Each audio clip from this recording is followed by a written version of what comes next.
Olá a todos, sejam bem-vindos ao nosso podcast Culture Room. O meu nome é André Figueira e estou aqui com. O Carvalho. João Matos. Leandro Brás. E hoje vamos falar um bocado sobre escapismo e fantasia.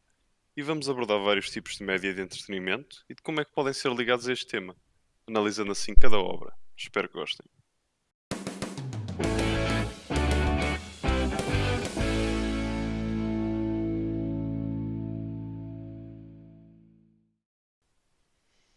Então, antes de começarmos aqui a analisar, vamos falar um bocadinho sobre o que é o escapismo e fantasia. Alguém quer explicar? Escapismo é o desejo de invasão ou alívio ou distração mental, recorrendo à imaginação. É uma forma, então, podemos dizer que mais simplesmente que é uma forma de escapar à realidade. De escapar ao. É uma forma de ir para a fantasia, mais ou menos. Pode nem sempre ser a fantasia. Podes agarrar-te a uma cena que seja real também, mas que mascar os teus problemas que tens que devem ser resolvidos, mas provavelmente não Exato. tens a capacidade mental na altura para os resolver ou para lidar com eles. É uma forma de fugirmos à realidade. Sim. E hoje temos aqui várias obras para falar, e acho que em todas estas vamos ver um bocadinho isso. Vamos começar a falar de Scott Pilgrim vs. The World, um filme de Edgar Wright, que saiu em 2010. Quem é que quer explicar um bocadinho sobre o filme? Eu posso explicar este filme.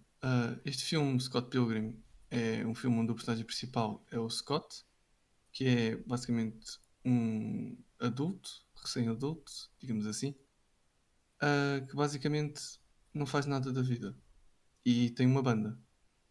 E ele, para esquecer a sua ex-namorada, que acabou com ele, o traiu, basicamente começa a namorar com uma rapariga que é menor de idade, que está, digamos, no secundário.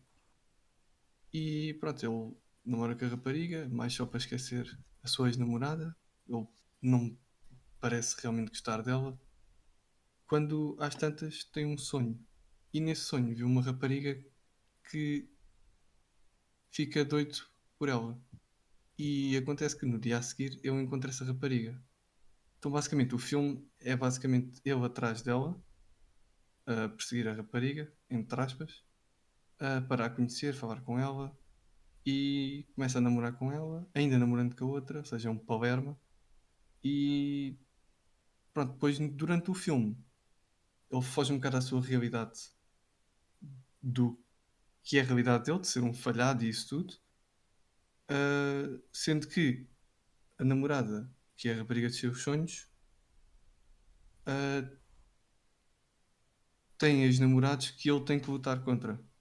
Ou seja, ele tem que ganhar os ex-namorados dela num jogo do género Street Fighter, ah, porque ela acabou com eles todos. E pronto, basicamente o filme é à volta disso tudo, pois há muitas outras coisas. Ou seja, o Scott usa ver a vida como um videojogo como forma de escapismo, é isso que estás a dizer? Sim, exatamente. Sendo que ele mete-se com uma rapariga que depois tem que basicamente derrotar os ex-namorados dela. Então, e porque é que vocês acham que Scott necessita de ver o mundo desta maneira? Acho. Talvez porque ele não esteja satisfeito com a vida dele. Hum, Eu penso que o facto de ele ser basicamente um falhado, né, digamos assim, porque ele praticamente não faz nada se não tocar numa banda, faz com que o facto de ele ter de derrotar os ex-namorados da namorada dele o torne melhor que eles, se demonstre melhor do que o que ela já teve, algo assim. Sim.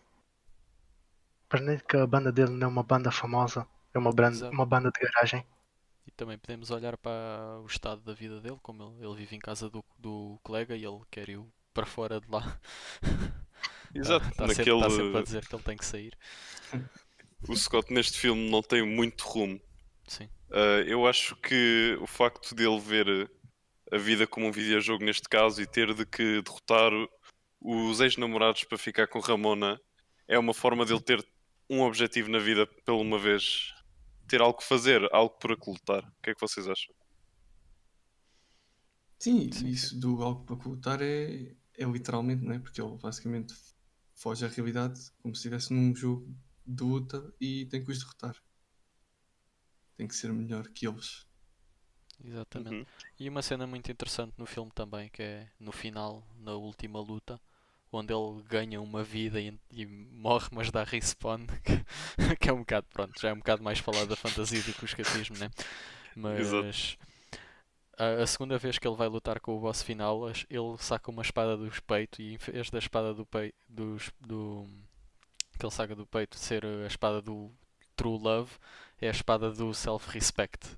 Que é quando ele Exato. aprende a ter respeito por ele próprio e aprende, se calhar, também mostra que ele, ok, já está a encarar mais a realidade, está a ganhar respeito por si e por Exato. Eu toda acho que isso essa é das gente. maiores lições deste filme, que é ele pensa que nesta viagem o que ele realmente vai chegar ao fim e perceber é que vai conquistar Ramona, mas o que na verdade ele está a fazer é, durante o filme, está a crescer como pessoa e está a aprender a respeitar-se a si próprio e a aceitar-se como ele é, como tu disseste.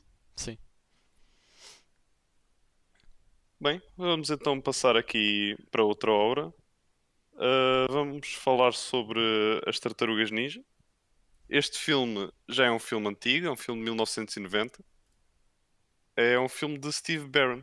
Alguém quer falar um bocadinho sobre o filme?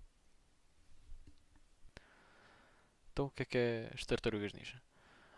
Tartarugas Ninja é basicamente um filme que fala sobre um grupo de tartarugas mutantes que são adolescentes na altura e que foram treinados pelo mestre Splinter, que é um rato mutante também. O rato por si foi treinado por um humano, que ele era o animal de estimação dele, e ele aprendeu Kung Fu através de ver o seu mestre a lutar. Ele não foi ensinado diretamente, mas ele sempre viu o mestre a treinar e tentou sempre imitar os movimentos dele.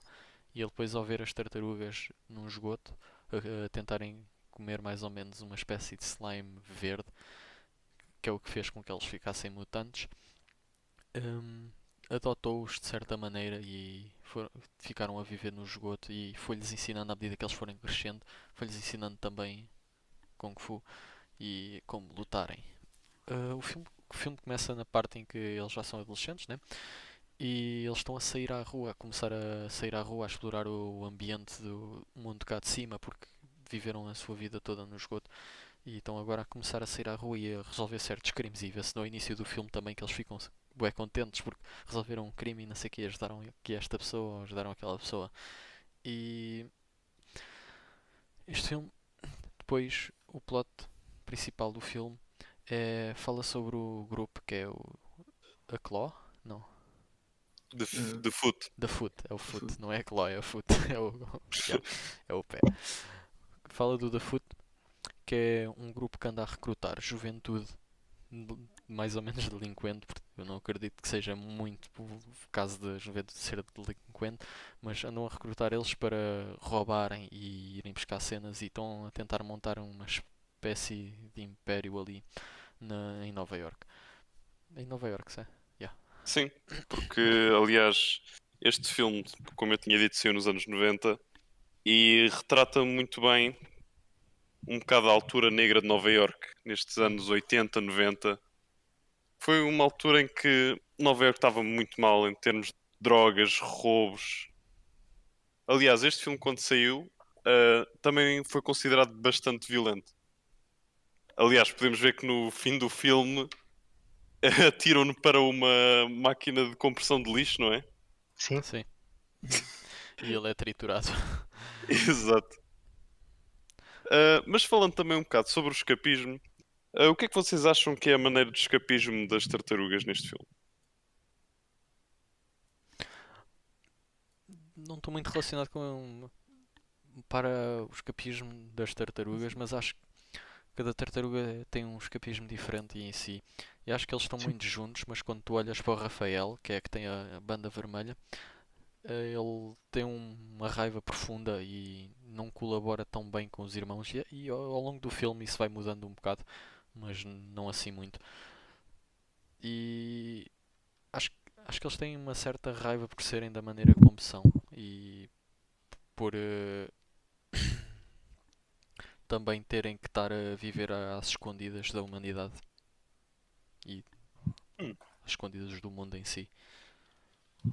Eu acho que eles acabam por usar muito o humor Sim. de forma a mascarar assim a sua frustração de serem diferentes.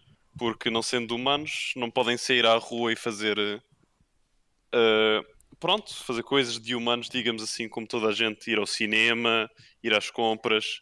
E acho que Rafael lida isto de maneira diferente, porque em vez de se juntar aos irmãos e de lidar isto de forma pronto, com humor e na brincadeira, ele isola-se bastante. E depois acho que o filme mostra um grande crescimento pessoal na parte do Rafael, porque ele integra-se mais com os irmãos e no seu humor à medida que o filme progride, Uhum. não acho? Sim, Sim. Sim. E podemos olhar também para a sociedade e a parte em que os miúdos andam a roubar e a fazer drogas e a fumar e até se vê um miúdo passa por lá e dão-lhe um pacote enorme Não. com cigarros lá dentro, né? Exato. E é um miúdo pequeno. E podemos ver que isso é uma forma de escapismo porque se olharmos para o miúdo principal, que é o Danny, se eu não me Uhum. engano, Sim, Dani. que ele é filho de jornalista e então como o pai é jornalista e é mesmo o chefe, ele não tem muito tempo para passar com o filho e acho que ele revolta-se um bocado contra o pai nesse aspecto e é isso que o leva a fazer parte da organização do FUT e vemos um bocado de evolução desse personagem também ao longo do tempo, que é ele começa a perceber que o que ele está a fazer não é o correto e ele tenta mudar um bocado e para o fim do filme ele torna-se mais o ajudante e ajuda as tartarugas depois a conseguirem vencer. Sim, porque eu acho que o Danny, eu acho que era o nome dele, não se apercebe que o pai realmente gosta Importa-se com ele. dele e que se importa com ele, exatamente. E tem necessidade de ter alguém com que se identifica. E neste caso é este clã que foi buscar todos estes miúdos que se sentiam da mesma maneira e lhes ofereceu uma família. Sim, sim. Mas Olha, à medida que o filme vai avançando, Danny apercebe-se que na verdade a família dele sempre esteve para lá. Sim, até vemos inúmeras vezes durante o filme o próprio clã diz que eles são uma família e que a família vai ajudar-se sempre. Exato. Ou seja, isso para o Danny acaba de ser a sua forma de escapismo pela revolta que ele tem com o pai. Uhum. Não poder passar tempo com ele. Não ter exato. o amor assim de família. Porque depois, quando ele É. se apercebe também do mal que ele fez, uma das coisas principais que tu vês logo, que o filme faz questão de mostrar isso, é ele a correr à procura do pai e vai a correr e acha o pai e pede-lhe desculpa logo e abraça-o e depois coisas que estão e percebe o mal que fez. Uhum. Pois. Então, mas 6 anos antes deste filme sair, tinha sido lançada a banda desenhada das Tartarugas Ninja.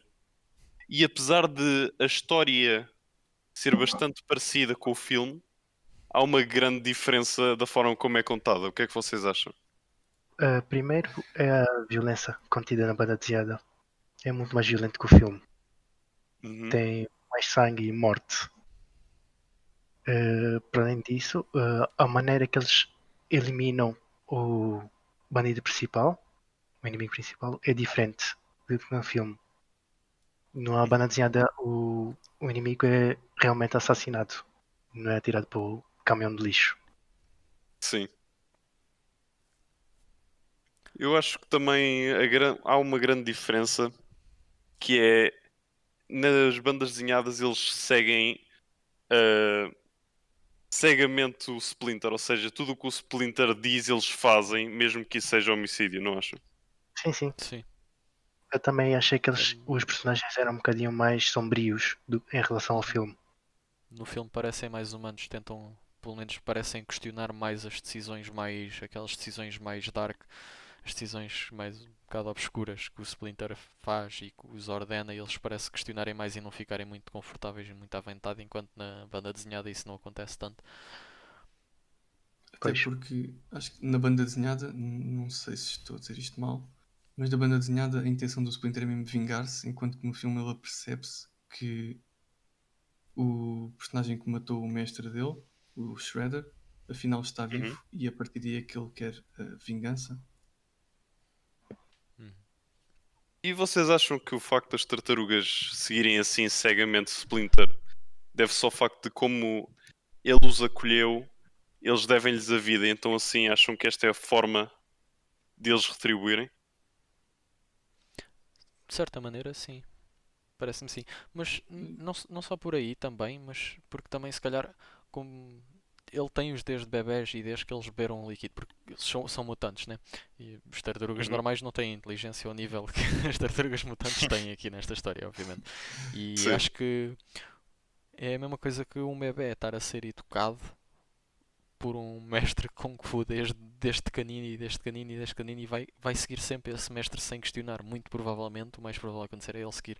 E se calhar eles também já estavam condicionados a isso, Hum. digo eu. Seguiram as ideias do mestre, Exatamente. basicamente. As ideias que o mestre tinha de se vingar, Sim. disso tudo. Cresceram com eles. Yeah. As Outra coisa. ideias do mestre foram incutidas nas tartarugas desde o início. Uhum.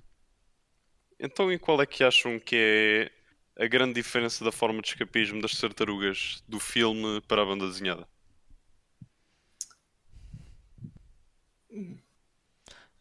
Sinceramente, acho que não existe assim uma forma de escapismo tão grande como existe. Eles tentam se manter à mesma escondidos da humanidade, de certa forma, mas são muito mais agressivos. Exato. Eu E se acho calhar que a essa maior. agressão, se calhar essa agressão é a forma de escapismo deles na banda desenhada, mas não tendo a Sim, certeza. eu também diria que sim. Eu acho que o facto de eles não hesitarem em matar e recorrerem à violência é a maior forma que é mostrada nesta banda desenhada de escapismo e pronto, de fugirem assim à realidade, não é? E lidarem com a sua frustração. Sim, exato. Bem, já que estamos aqui a falar de bandas desenhadas, vamos falar também de uma banda desenhada muito interessante que se chama I Kill Giants. É uma banda desenhada que foi escrita por Joe Kelly e foi lançada em 2008. I Kill Giants é uma banda desenhada que fala sobre uma rapariga, Bárbara, que desde o início diz que mata gigantes. Mas ninguém percebe muito bem porquê e o que é que ela quer dizer com isto e porquê esta obsessão de matar gigantes. E à medida que a história vai progredindo e a Bárbara consegue uma amiga, percebemos que este matar gigantes dela é na verdade lidar com um grande gigante que é o facto da mãe ter cancro. Tendo dito isto, o que é que vocês acham que é a maior forma de escapismo de Bárbara nesta banda desenhada? Hum, Eu penso que o facto dela dizer que mata gigantes e pensar isso, obviamente, como disseste, que se relaciona com o problema também ter cancro, em que esse problema é o gigante, não é?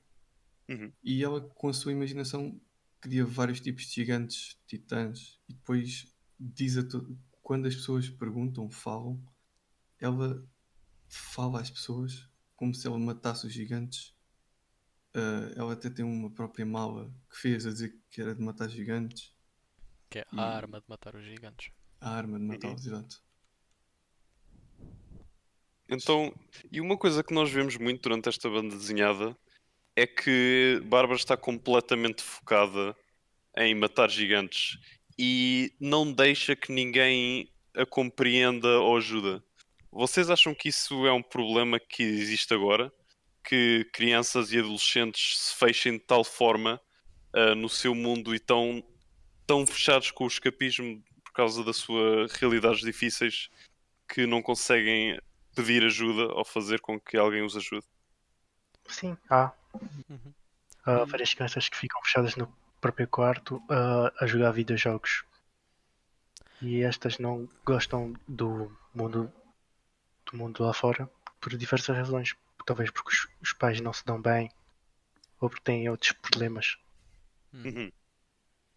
E acabam assim por se isolar das pessoas. Exatamente. Portanto, por essas razões dos pais, outras por se calhar bullying, por serem diferentes, Sim. enfim, várias razões. Vergonha às vezes também de, por exemplo, terem sofrido um acidente e do seu corpo ter ficado marcado. Sabes? Então vocês acham que o escapismo é sempre benéfico ou tem downsides? Depende. Por exemplo, nesta banda desenhada podemos ver que é, de certa maneira, podemos considerar que é benéfico, não para as pessoas em redor a ela, mas para ela própria. Porque ela não consegue mesmo, é uma criança, obviamente, nota-se bem, dá para ver pelas reações e por isso tudo que é Uhum. mesmo uma criança e se calhar não está preparada para lidar com esta situação. E é essa evolução que ela tem ao longo da banda desenhada, é a evolução dela como pessoa e a começar a amadurecer, entre aspas. Sim, porque E, a verdade é que o facto da mãe dela ter cancro não vai mudar e ela tem que sim, aceitar isto, não é? e ela de certa maneira, ao final, quando acontece aquela luta enorme, ela Uhum. apercebe-se dela própria que, pronto, ela está a viver no mundo de fantasia dela, ela está a tentar escapar à realidade e ela tem que parar. Ou seja, ela meteu-se naquele mundo, mas independentemente do que os outros disseram, pelo menos na minha opinião, do que eu percebi de ler e de ver o filme também, Uhum. ela tirou-se a ela própria. Um bocado com a ajuda de outras pessoas, sim, mas a decisão final foi mesmo dela perceber, pronto, isto tenho que acordar para a vida, entre aspas, e tenho que largar estes receios e enfrentar a realidade. Então achas que a decisão de ela sair do escapismo e aceitar a realidade deve ser partida dela ou de outras pessoas que tentam ajudá-la? Acho que é um bocado dos dois, mas pelo menos pareceu-me ser mais dela, mas também, claro, com a influência bastante da psicóloga que esteve sempre lá a tentar ajudá-la e mesmo Uhum. depois de levar uma bufetada dela, Sim. tentou ficar lá e ajudá-la mesmo. E é isso, acho que vemos a maturidade a começar a aparecer nesta criança, porque há certas situações em que, pronto, mesmo crianças muito pequenas, quando não estão completamente desenvolvidas mentalmente, então se calhar não tens a capacidade mental para aguentar com essa cena e às vezes o escapismo pode ser uma forma benéfica de lidares com as situações. Também Uhum. pode ser maléfica também em certos aspectos e depende da situação, mas acho que o escapismo pode ser tanto benéfico como maléfico. Como por exemplo, aqui vemos que se calhar foi benéfico para ela, mas foi muito maléfico para as pessoas em redor a ela e prejudicou imenso as pessoas que estavam ao redor dela e que conviviam com ela, como a irmã, as professoras e os colegas de turma. Sim, eu acho que o escapismo é algo que necessário, mas bastante perigoso. Porque a linha que separa o facto de que se tem de lidar com a situação para o facto de não queremos lidar com esta situação é muito tenue e estar a atrasar a aceitação com o escapismo pode nem ser benéfico nem para a pessoa, nem para os que estão ao redor dessa pessoa. Exato, eu acho que isto que tu disseste é sim verdade, ou seja, o escapismo é bom, mas não em demasia. Uhum.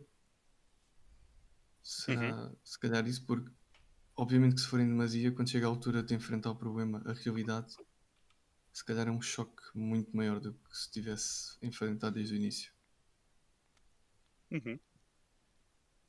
Bem, e já que estamos aqui a falar de gigantes, vamos passar para um tipo de gigantes diferentes. Este ano saiu uma série chamada Ragnarok. É uma série europeia que foi feita por Adam Price. Quem é que quer falar um bocadinho sobre a série? Posso falar. Então, como já pelo nome podemos ver, Ragnarok fala sobre a mitologia nórdica, sobre o evento de Ragnarok, que era como os nórdicos acreditavam como seria o fim do mundo. É uma luta entre deuses nórdicos e gigantes. Uhum. A série começa com um rapaz chamado Magni? Magni e que ele, logo no início do episódio, ele ajuda um velhinho que estava numa moto e essa moto caiu.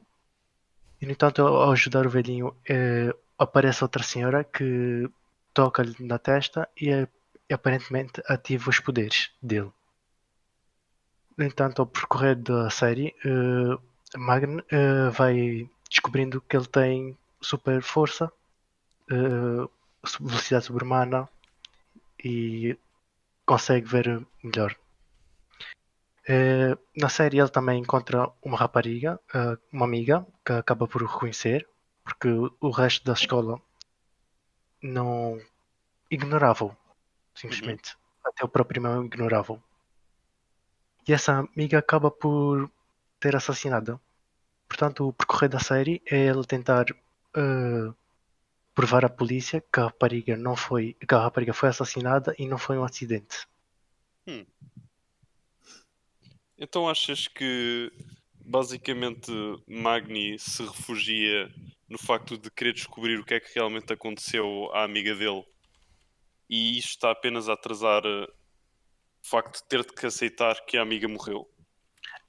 Não, porque ele sabia que a amiga tinha sido realmente assassinada e ele queria provar a verdade à polícia. Queria trazer justiça à amiga. Hum. Ou seja, neste caso, ele não aceita a realidade, digamos assim, Sim. de não acreditarem que ela foi assassinada. Sim. Sim, e o facto Então, também de que ninguém acredita nele e Magni continua a persistir, pronto, mostra assim a sua persistência e como é que ele realmente gostava desta sua amiga. Mas a verdade é que esta série tem também um tema muito importante. Uhum. E Concordo. este tema tem um paralelismo com o facto de os humanos lutarem contra os gigantes. Quem quer explicar um bocadinho isso? Por exemplo, podemos ver na série que os gigantes controlam muito a indústria naquela área. Uhum.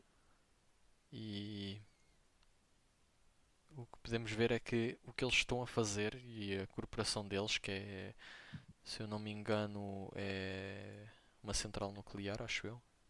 Estou correto? Uh, uh, não tenho a certeza, Pronto, pelo mas sei menos foi que isso há que eu alguma percebi, coisa com porque poluir as águas. Isso sim. sim, sim, a poluição da água tem a ver com algo que eles já tinham feito no passado, que é eles no passado não era ilegal guardar os restos nucleares em barris e pôr-os dentro de uma caverna e Uhum. passou a ser ilegal, só que eles nunca lidaram com essa situação e mantiveram toneladas e toneladas de material radioativo dentro de Uhum. barris que estava dentro de uma caverna gelada, que estava congelada, só que por causa do tempo e do aquecimento global está a começar a derreter e essa água infiltra-se com a água que as pessoas da aldeia estão a beber e é uma água que está alterada, é uma água que não é própria para ser consumida, né?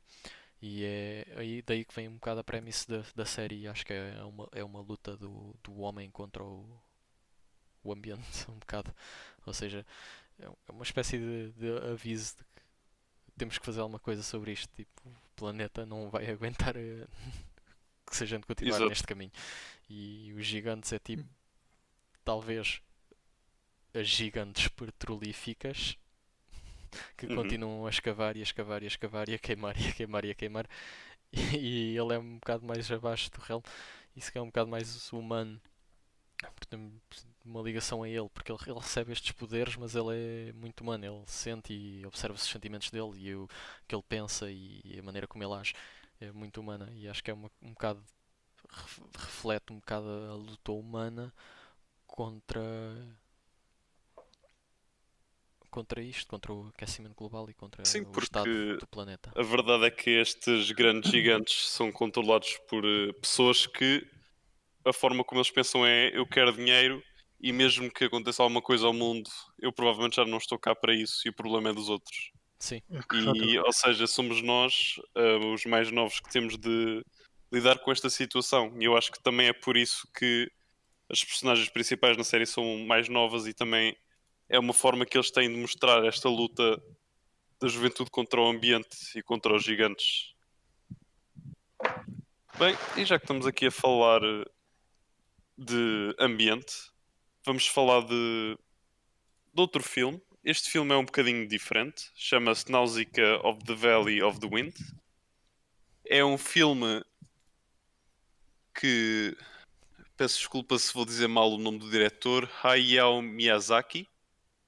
É um filme de 1984. Quem quer falar um bocadinho sobre o filme? Eu posso falar um bocadinho sobre o filme.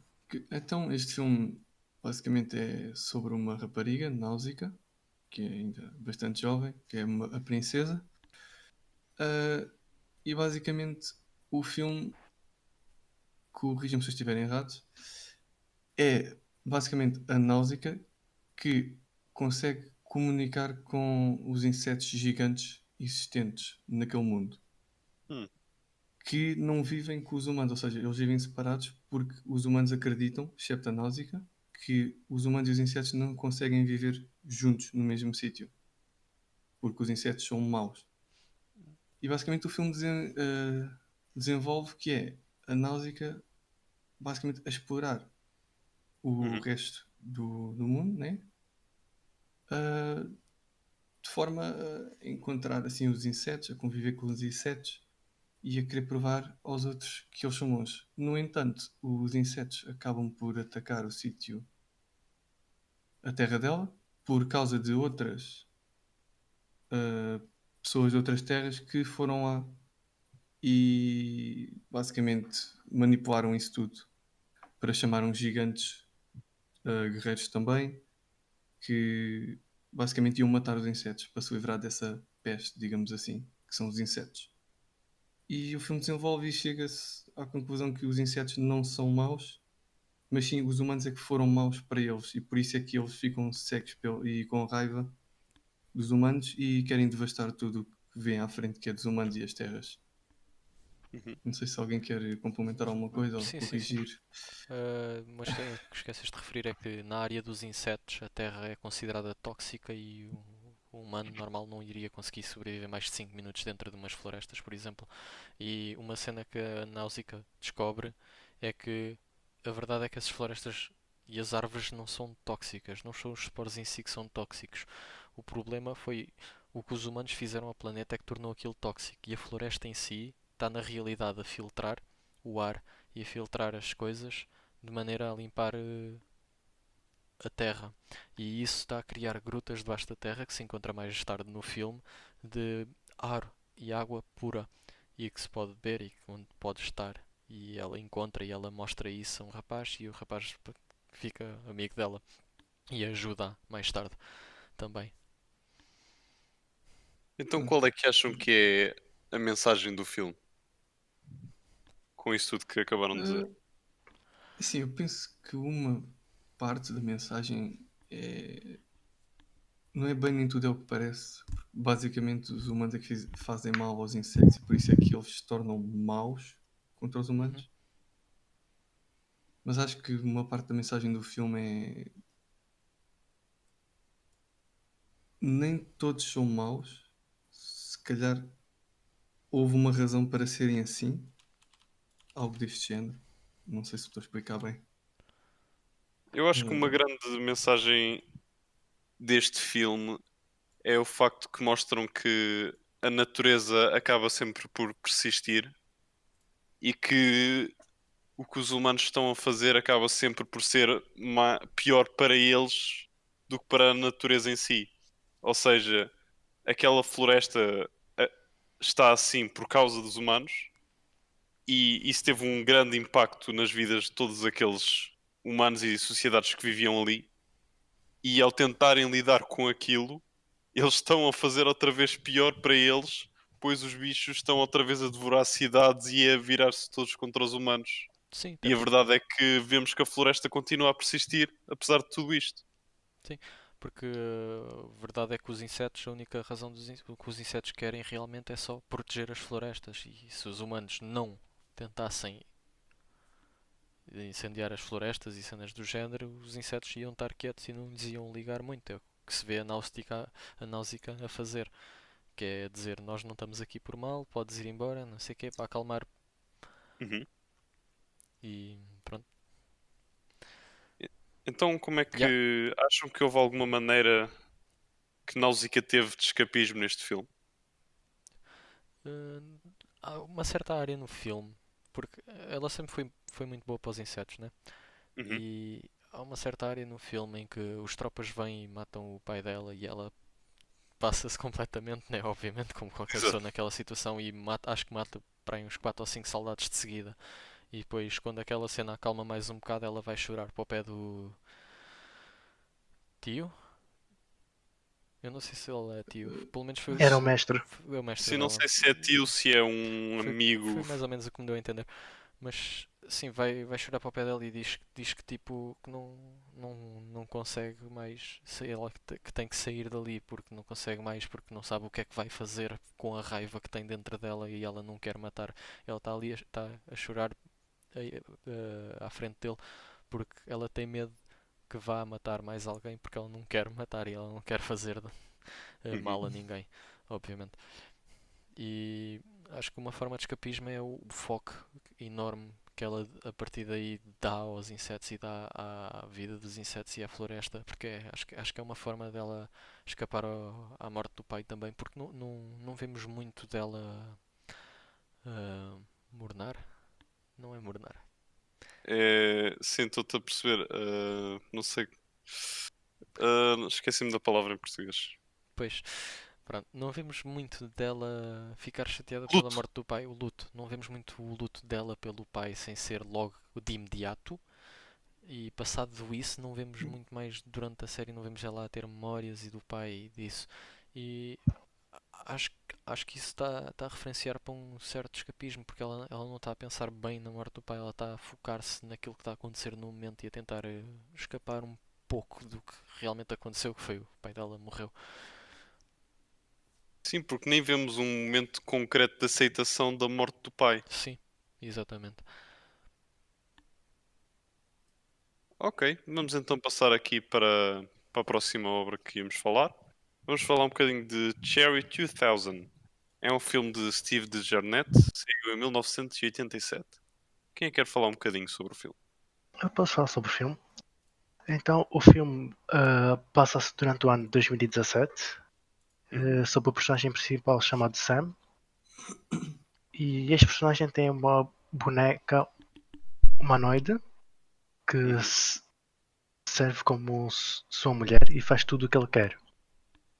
No entanto, logo no início do filme, a sua boneca acaba por ser variada. Que esta boneca são as famosas Sherry 2000.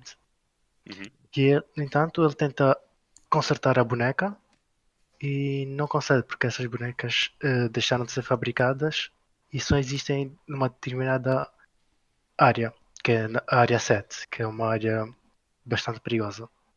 Uhum. Portanto, Sam tenta contratar pessoas para ajudá-lo a ir a essa área e recuperar a boneca. E o filme é basicamente isso, é a jornada de Sam a tentar chegar à área para recuperar a boneca. Uhum. Exato, e nós vemos aqui que, pronto, este filme foi feito em 1987 e é só suposto ser no futuro, no longínquo futuro de 2017, não é? Exato. Sim, sim. Exato.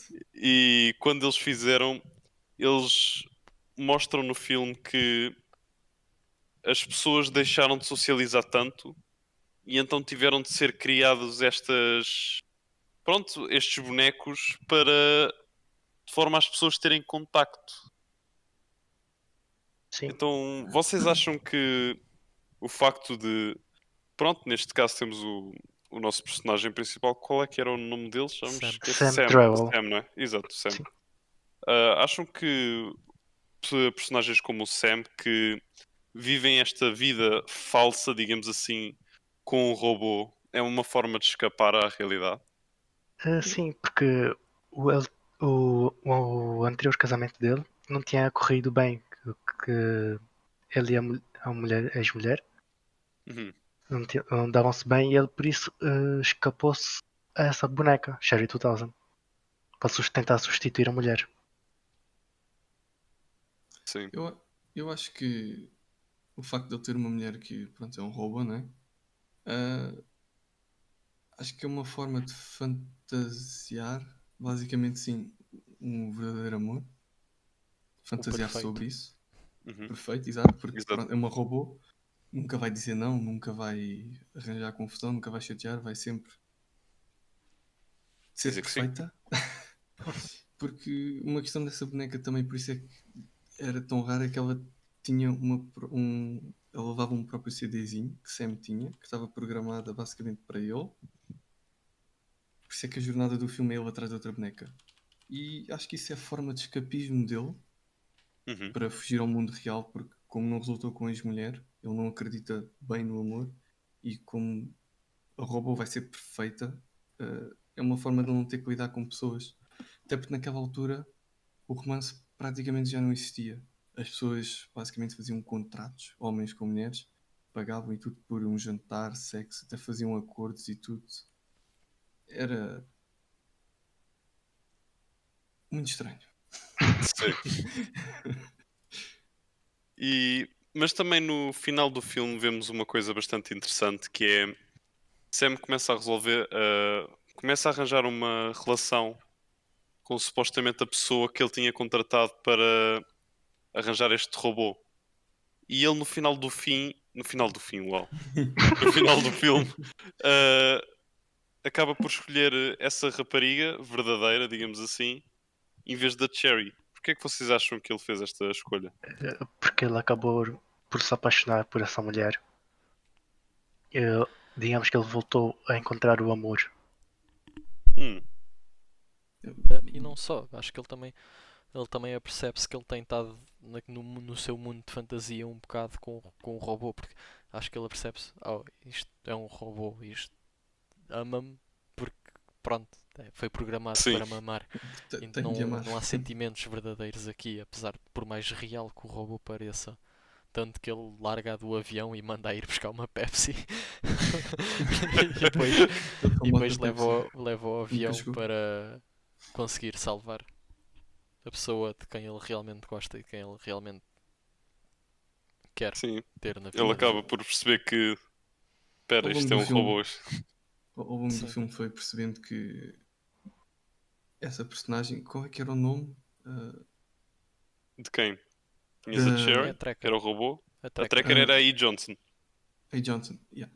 Ela, ele basicamente foi percebendo ao longo do filme que ela se preocupava com ele, que queria saber dele. E se calhar foi por isso que também começou a acreditar de novo no amor e que deixou de querer a Cherry. Uhum. Até porque houve uma parte do filme que ele se começou a envolver com ela e depois descobriu que ela tinha o CD da boneca da Cherry e voltou a deixar de querer saber dela e a querer saber só da Cherry. Sim. Mas depois E, voltou a mudar no fim. e isso pode ser um certo escapismo também, porque ele estava realmente interessado nela e acho que ele voltou para o robô, não porque queria o robô, mas sim porque estava numa situação em que estava chateado com o facto dela lhe ter escondido aquilo. Exato, porque ela pensou, então, eu gosto desta pessoa, mas então ela estava-me aqui a mentir, Sim, então, mas para que é que eu hei de lidar com isto se tenho um robô perfeito que faz exatamente o que eu quero e que nunca me há de mentir, nem nada desse género, não é?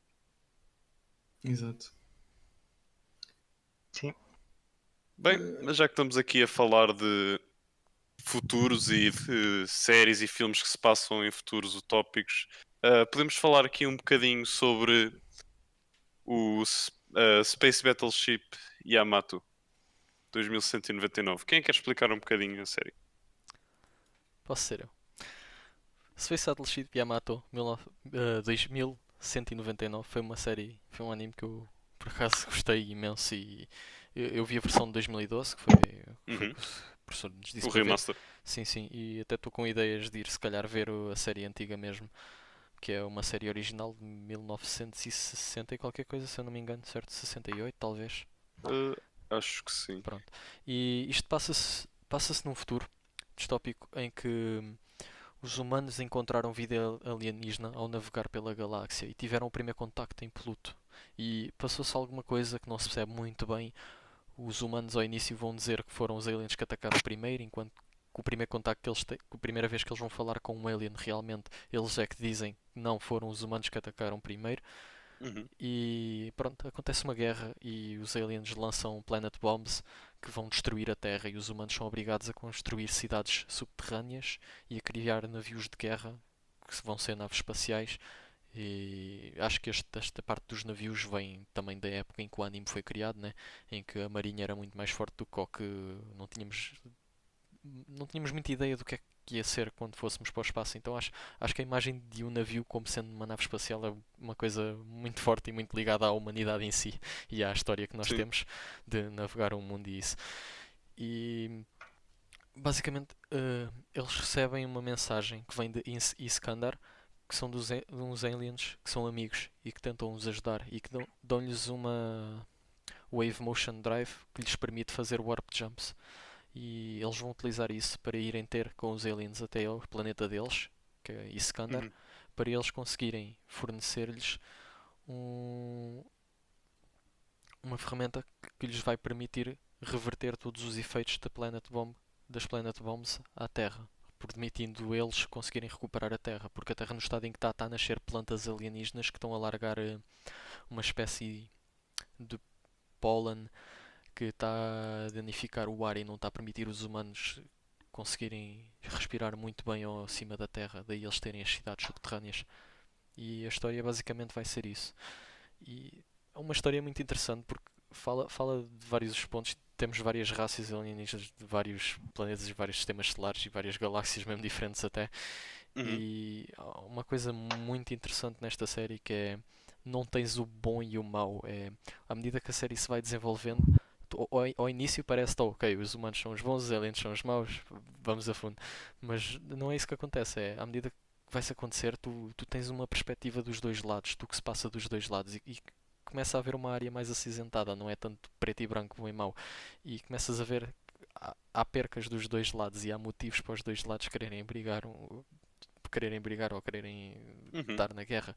Como por exemplo, há uma altura em que eles acham que conseguem prender uma alienígena, que não é bem prender, estão a escapar de um sítio onde estão presos e conseguem, entre aspas, capturar uma alienígena e aí vê-se a primeira interação que eles têm mesmo com o alien daquela raça. E ela diz que não foram os humanos que atacaram primeiro e depois no final vê-se mesmo que afinal foram os humanos que atacaram primeiro.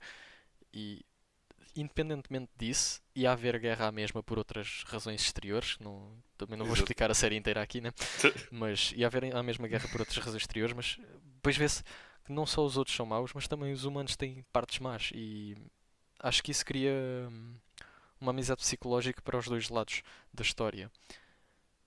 E é uma coisa que não se vê muito em muitos filmes ou muitas séries. É uma coisa que não se vê por acaso muitas vezes. E é uma coisa que gostei muito mesmo nesta anime. Uma coisa que por acaso eu acho bastante interessante neste anime é a Battleship que eles escolheram, que é a Yamato. Temos várias coisas a acontecerem em termos de escapismo e de realização de personagens, como Uhum. por exemplo, temos uma personagem que é na altura em que a Terra foi atacada, nós já tínhamos colonizado Marte e tinha havido uma guerra em Marte e as pessoas que já tinham nascido em Marte eram diferentes, tinham cabelo branco, olhos vermelhos, Exato. algumas mutações genéticas, pronto, por estarem num planeta diferente, atmosfera e essas coisas. E eles tinham sido, como houve uma guerra entre a Terra e Marte, a Terra ganhou, eles foram obrigados a voltar para a Terra. E uma, um dos pilotos que vemos na nave de Yamato é uma dessas pessoas que nasceu em Marte e que foi Uhum. transportada para a Terra. E ela tem um ódio enorme também pelos alienígenas, porque eles mataram o irmão dela.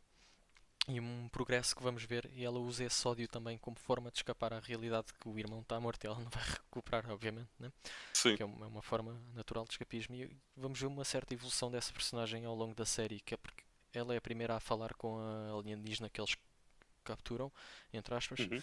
e vê-se, nota-se um ódio, mas ao longo da série vai-se desenvolvendo e no final da série já são amigas mesmo e mão dada e até vão à praia juntas, mais ou menos, não é bem uma praia, é, tem que ver a história para perceberem este facto, Sim. mas pronto, ficam Sim, amigas. mas eu acho Vê-se que uma para essa evolução enorme. personagem Sim, o ponto de viragem foi mesmo quando a alienígena foi a bordo a sim, primeira vez na nave. E depois ela, depois de conversar isso, acaba por perceber que, eles são como nós, basicamente. exato, e que não é justo ela culpar aquela pessoa ou aquela raça pelos atos de três ou quatro pessoas ou mais. Neste caso foi uma frota de pessoas, não é? Uhum. E depois tens um dos comandantes de segurança que tenta fazer uma captura, entre aspas, da nave de dentro para voltarem à Terra. Que é Uhum. uns que estavam lá infiltrados com eles, que tinham uma missão secreta simplesmente de procurar um planeta habitável e tentarem prender as pessoas que estão dentro da nave para voltarem à Terra e conseguirem levar as pessoas da Terra, os humanos, para esse novo planeta. O que por si só acho que é uma desconfiança total. É uma pessoa que tipo, eles não tinham confiança nenhuma mesmo em nenhum aliens, nem nos de Iskandar que os queriam ajudar. E então, em vez de tentarem confiar neles, não, simplesmente eles queriam usar a Wave Motion Drive para Sim. simplesmente achar um planeta habitável e levar para lá os humanos. E para também ver-se uma evolução nesses personagens por acaso. E esse ódio, acho que é. O ódio é sempre uma forma de escapismo de alguma forma ou de outra, né? Uhum. E pronto. Pronto, então vamos passar aqui para a nossa última obra que vamos falar, que é o Avatar, de Last Airbender. Foi uma série muito popular que saiu em 2005, realizada por Michael DiMartino e Brian Konietzko. Nesta série fala sobre um rapaz, Ang, que em muito novo descobriu que tinha um fardo nos ombros dele, que era ser o Avatar, que era a pessoa que conseguia controlar os 4 elementos, ou seja, ar, terra, fogo e água. E quando Ang descobriu isto, não conseguiu lidar com esta situação, mas pronto, como dissemos, temos sempre que acabar por aceitar que vamos ter que fazer estes trabalhos. Sim. E pronto. Alguém quer dizer alguma coisa antes de acabarmos? Pá, acho que por fim uma coisa. Um resumozinho do que o escapismo é, o que é fantasia também. Porque fantasia é difícil de escrever e é difícil de apontar, porque qualquer coisa que não seja real pode ser considerado fantasia, né? De certa Uhum. maneira. Exato. E às vezes é um bocado difícil descrever o que é fantasia em geral, mas acho que, por exemplo, se olharmos de volta para o Yamato, a parte deles estarem a tentar descrever o futuro é fantasia, mas é uma fantasia mais ligada à realidade, porque eles usam os aspectos que têm no presente para imaginar como vai ser o futuro. Por exemplo, têm no presente os navios de batalha e usam esses navios de batalha para desenvolver as naves espaciais, para inspirarem-se no que vai ser as naves espaciais no futuro. E Uhum. acho que a fantasia tem vários pontos assim e é uma coisa estranha. Em termos de escapismo, acho que o que chegamos a entender do escapismo é que dependendo da situação pode ser mau ou pode ser bom e depende muito da situação, pronto. Acho que é Sim. isso. Então, Cada Sim. pessoa encontra a Sim, sua forma de fugir à realidade. sim, sim. E às vezes pode não correr bem. Pois, pois. Por Exato. exemplo, neste caso dos trabalhos, corre bem enquanto Sim. estudamos e depois fica pior. É isso. E pronto. Foi então este. Terminamos aqui o nosso podcast de Culture Room. Espero que tenham gostado. Obrigado a todos por ouvirem. E tenham o resto do bom dia. Até à próxima. Até à próxima. até a próxima.